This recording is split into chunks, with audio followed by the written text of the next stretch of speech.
નમસ્કાર.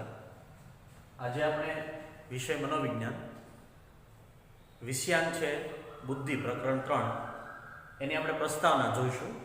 તો સૌપ્રથમ આપણે જોઈએ કે પૃથ્વી ઉપર જેટલા જીવસૃષ્ટિ છે એ બધી સૃષ્ટિની અંદર જે વસવાટ કરે છે એમાં મનુષ્ય છે એ સમગ્ર સર્વશ્રેષ્ઠ મનુષ્ય છે. કારણ કે ઉત્ક્રાંતિવાદથી કહ્યું કે ઉત્ક્રાંતિવાદની અંદર આપણે જોઈએ છે કે ઉચ્ચતમમાં ઉચ્ચતમ જો કોઈ સ્થાન ધરાવતું હોય તો એ મનુષ્ય છે. અન્ય જીવસૃષ્ટિ કરતાં પણ વધારે જેથી તે તર્ક વિચારણા કલ્પના આ બધું મનુષ્યમાં છે. બાકી અન્ય પ્રાણીઓ છે એટલું બધું કલ્પના કે વિચારણા કે સમજણ શક્તિ કરી શકતા નથી. માટે એવું કહી શકાય કે ભાઈ માણસની અંદર સૌથી વધારે વિકસિત મગજ છે અને મગજ છે એને કારણે જ આ બધી વસ્તુઓ છે તર્ક વિચારણા કરી શકે છે. મનુષ્યની વિવિધ માનસિક શક્તિઓ એવી બધી છે કે એની ક્ષમતાઓની અંદર આપણે જોઈએ તો બુદ્ધિ છે એ સર્વશ્રેષ્ઠ છે. કારણ કે બુદ્ધિને કારણે જ મનુષ્ય છે એ આગળ વધી શક્યો છે. તો બુદ્ધિનું સ્થાન છે મનુષ્યમાં આગવું છે અને આગવું સ્થાન હોવાને કારણે સામાન્ય રીતે આપણે કહી શકીએ કે મનુષ્ય બુદ્ધિને કારણે જ આજના વિશ્વ ઉપર એ પોતાનું આધિપત્ય સ્થાપી શક્યો છે. તેથી આપણે કહી શકીએ કે રોજબરોજના વ્યવહારની અંદર મનુષ્ય છે એ બુદ્ધિને અક્કલ, મતિ, શાન, ડાપણ, ચાતુર્ય વગેરે રીતે વાપરી રહ્યો છે.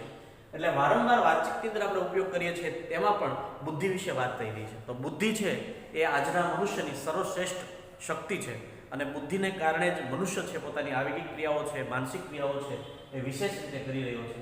તેથી આપણે બુદ્ધિ વિશે આજે આપણે ભણીશું. તો સૌપ્રથમ આપણે જોઈએ કે બુદ્ધિ એટલે શું, બુદ્ધિ કોને કહેવાય. આપણે આગળ જોયું કે ભાઈ બુદ્ધિ એટલે અક્કલ, મતિ, શાન, શક્તિ આ બધી બુદ્ધિ છે. પણ બુદ્ધિની અંદર ચોક્કસ પ્રકારની ક્ષમતાઓ રહેલી છે અને ક્ષમતાઓ છે દરેક મનુષ્યની અંદર જુદી જુદી છે, એક સરખી નથી.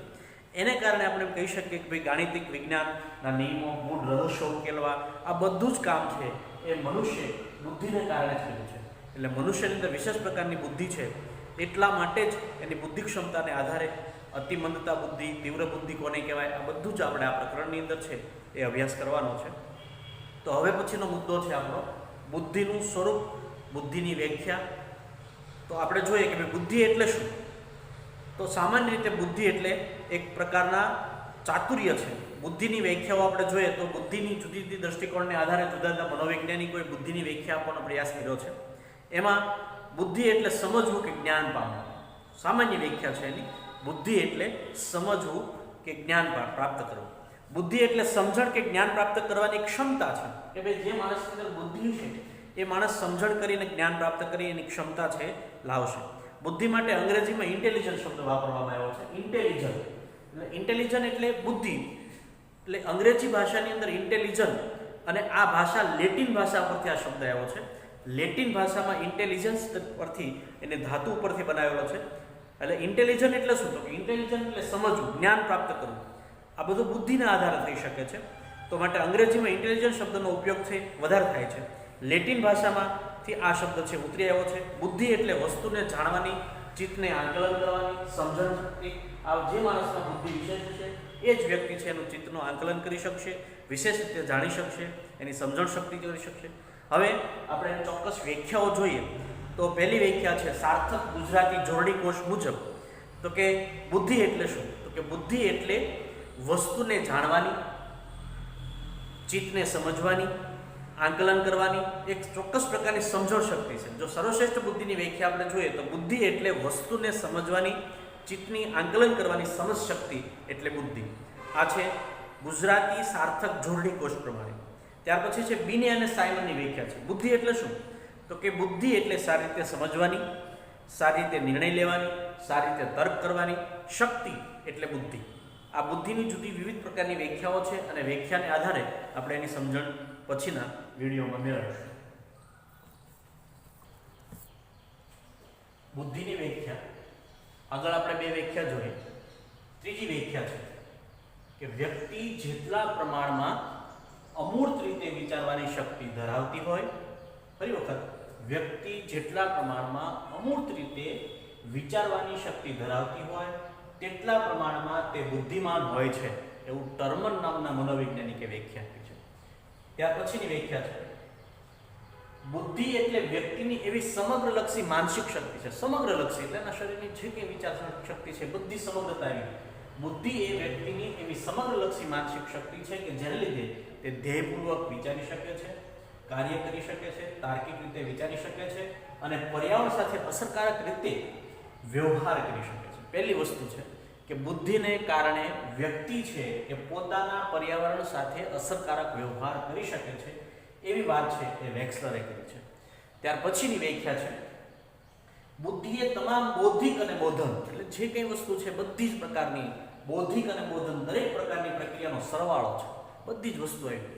જો બુદ્ધિ હોય તો શરીરના જેટલા આક્ષેપો, જેટલી કઈ ક્રિયાઓ છે બધી જ ક્રિયાઓનો સરવાળો એટલે બુદ્ધિ એમ કહેવાય.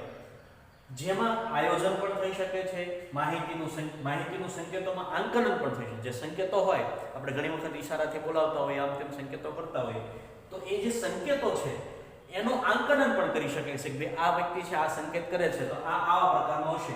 એને આપણે બુદ્ધિ તરીકે ઓળખીએ છીએ. જે માણસમાં બુદ્ધિ હોય એ વસ્તુ આ કરી શકે છે. અને ધ્યાન પણ એની સાથે એમાં સમાવેશ થાય છે, ધ્યાન વગેરેનો એમાં સમાવેશ થાય છે. એવી વ્યાખ્યા છે જેપી દાસે આપી છે. ટૂંકમાં એમ કહી શકાય કે જે માણસની અંદર બુદ્ધિ છે એ દરેક પ્રકારની ક્રિયા કરવામાં હોશિયાર છે. બુદ્ધિનું પ્રમાણ છે આપણે આગળ જોશું કે ભાઈ દરેક વ્યક્તિમાં બુદ્ધિનું પ્રમાણ વધતા ઓછા પ્રમાણમાં હશે, પણ દરેક વ્યક્તિમાં એક સરખી બુદ્ધિ હોતી નથી. એવું પણ આમાંથી આપણને જાણવા મળે છે કે બુદ્ધિ છે એ સ્ટર્નબર્ગની વ્યાખ્યા પ્રમાણે આપણે જોઈએ કે બુદ્ધિ એટલે પર્યાવરણનો કોઈ પણ સંદર્ભ સાથે આપણે અનુકૂળ થઈ જાય. પર્યાવરણ ગમે એવું હોય, પણ જે માણસમાં બુદ્ધિ છે એ બુદ્ધિશાળી વ્યક્તિ છે એ ગમે એવા પર્યાવરણમાં અનુકૂળ થઈ જાય, એવું સ્ટર્નબર્ગે કીધું છે. ગાર્ડનરે પણ એવું જ કંઈક કીધું છે કે બુદ્ધિ એટલે પર્યાવરણના કોઈ પણ સંદર્ભ સાથે અનુકૂળ કરવા માટે અથવા તો તેને ઘાટ આપવા માટેની જે ક્રિયા છે એને બુદ્ધિ કહેવાય. ગાર્ડનર એટલે કે બુદ્ધિ એટલે કે વધારે સાંસ્કૃતિક પરિબળોમાં મહત્વની ગણાતી સમસ્યાઓમાં ઉકેલો લઈ શકે છે, તાત્કાલિક સમસ્યા ઉકેલી શકે છે. સમસ્યાના ઉકેલને કારણે વ્યક્તિ છે નવી નવી વસ્તુનું નિર્માણ કરી શકે છે, નવી નવી વસ્તુ બનાવવાની કુશળતા એનામાં હોય છે. જે વ્યક્તિમાં ચોક્કસ પ્રકારની બુદ્ધિ રહેલી છે એ નવીનતમ ક્રિયાઓ છે એ સતત કર્યા કરે છે.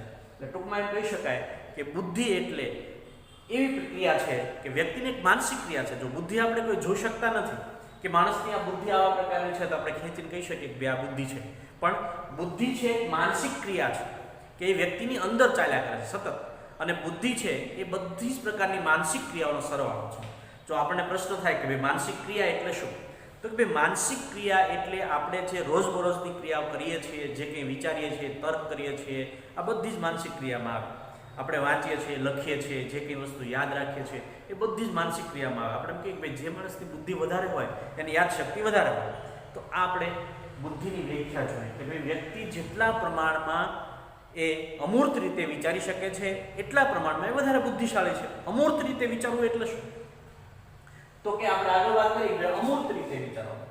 અમૂર્ત એટલે શું, તો કે જે વસ્તુ આપણે જોઈ શકતા નથી અને માત્ર એને અનુભવી શકીએ છીએ એને અમૂર્ત કહેવાય.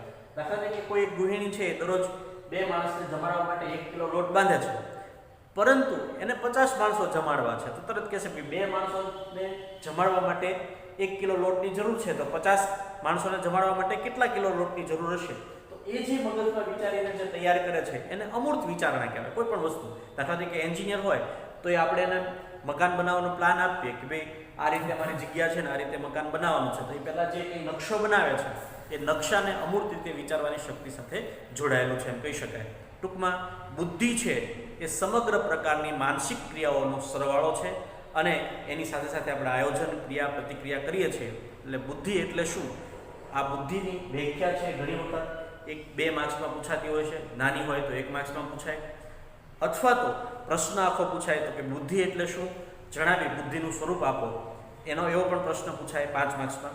એટલે બુદ્ધિનું ચેપ્ટર છે એ ખૂબ જ મહત્વનું છે અને આ ચેપ્ટર છે એ પરીક્ષાની અંદર 12 માર્ક્સમાં પૂછાય છે. એટલે આપણે બુદ્ધિ શું કહેવાય, બુદ્ધિ એટલે શું એની પ્રસ્તાવના જોઈએ, બુદ્ધિની વ્યાખ્યા જોઈએ અને ત્યાર પછી આપણે બુદ્ધિનું સ્વરૂપ જોઈશું. હવે જોઈએ કે ભાઈ માણસ હોય તો એનું ચોક્કસ પ્રકારનું સ્વરૂપ હોય, એનું દેહ સૌંદર્ય હોય, સુંદરતા હોય, આ દરેક વસ્તુને જુદા જુદા અંગો સાથે જોડાયેલી હોય. તો બુદ્ધિનું સ્વરૂપ શું છે, તો કે વ્યાખ્યા ઉપરથી આપણને ખબર પડે કે બુદ્ધિનું સ્વરૂપ કેવા પ્રકારનું હોય. તો બુદ્ધિની વ્યાખ્યાને આધારે આપણે કહી શકીએ કે વિભિન્ન બોધાત્મક માનસિક શક્તિનો સરવાળો એટલે બુદ્ધિ. વિભિન્ન પ્રકારની જુદા જુદા પ્રકારની માનસિક ક્રિયાઓ આપણે જે કરીએ એનો સરવાળો એટલે બુદ્ધિ. બુદ્ધિ છે બોધાત્મક માનસિક ક્ષમતાઓ સાથે જોડાયેલી છે. આપણે કલ્પના કરીએ, વિચારીએ, જાણીએ, સમજીએ, બીજા સાથે વાતો કરીએ, એ બધી જ આપણી વિવિધ પ્રકારની બોધાત્મક માનસિક ક્રિયાઓ થઈ. ત્યાર પછી અમૂર્ત રીતે તર્ક કરવાની ક્ષમતા, જે હમણાં આપણે જોઈ ગયા કે ભાઈ અમૂર્ત રીતે, એક વ્યાખ્યામાં આપણે જોયું કે અમૂર્ત રીતે તર્ક કરવાની ક્ષમતા, તો એ એની સ્વરૂપમાં પણ આવી ગયું. સ્વરૂપમાં અમૂર્ત રીતે તર્ક કરવાની ક્ષમતા એટલે શું? કે અમૂર્ત રીતે તર્ક કરવાનું, ચિંતન કરવાનું, માનસિક ક્ષમતા. ગાણિતિક આપણે મગજમાં કોયડાઓ કરતા હોઈએ, જુદા જુદા હિસાબો કરતા હોય મગજમાં, આપણે જાણી અંદરથી આપણે બધું ક્રિયા કરીએ છીએ, પણ બહારની વ્યક્તિ કોઈ જાણી શકતી નથી. એ જ ક્રિયાને અમૂર્ત રીતે વિચારવાની શક્તિ કહી શકાય. બીજું છે સમસ્યાનો ઉકેલ મેળવવાની ક્ષમતા.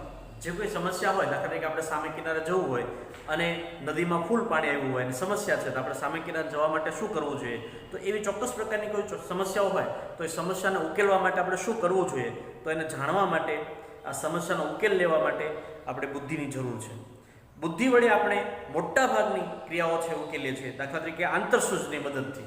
આંતરસૂઝ એટલે શું? તો કે અચાનક આપણા શરીરની અંદર ચોક્કસ પ્રકારનો ઝબકારો થવો, તો એને કારણે પણ આપણે સમસ્યા ઉકેલી છે. પૂર્વ અનુભવોને કારણે પણ સમસ્યા ઉકેલી શકીએ છીએ. મહાવરો, તાલીમ અને જુદા જુદા પ્રકારની જે ક્રિયાઓ થાય છે, એ ક્રિયાઓને કારણે આપણે સમસ્યા ઉકેલી. કારણ ટૂંકમાં એમ કહી શકાય કે સમસ્યા હોય તો સમસ્યા ઉકેલવા માટે બુદ્ધિ જરૂરી છે, અને બુદ્ધિને કારણે જ આપણે સમસ્યાનો ઉકેલ મેળવી શકીએ છીએ. ઘણા લોકો હોય છે કે સામાન્ય રીતે પગમાં અમુક સમસ્યા હોય અને એ ઉકેલી ન શકતા હોય, અને આપણે કહેવત છે ભાઈ, કાખમાં છોકરો હોય અને ગામમાં ગોતવા નીકળે તો એ અમુક લાઇટ ન થતી હોય બુદ્ધિની, એટલે એ જોઈ શકાય કે અમુક સમસ્યા હોય પણ એ સમસ્યાનો ઉકેલવાનો ઉકેલ આપણી પાસે જ હોય, પણ એની એ ઉકેલવા માટેની આપણી બુદ્ધિ ચાલતી ન હોય.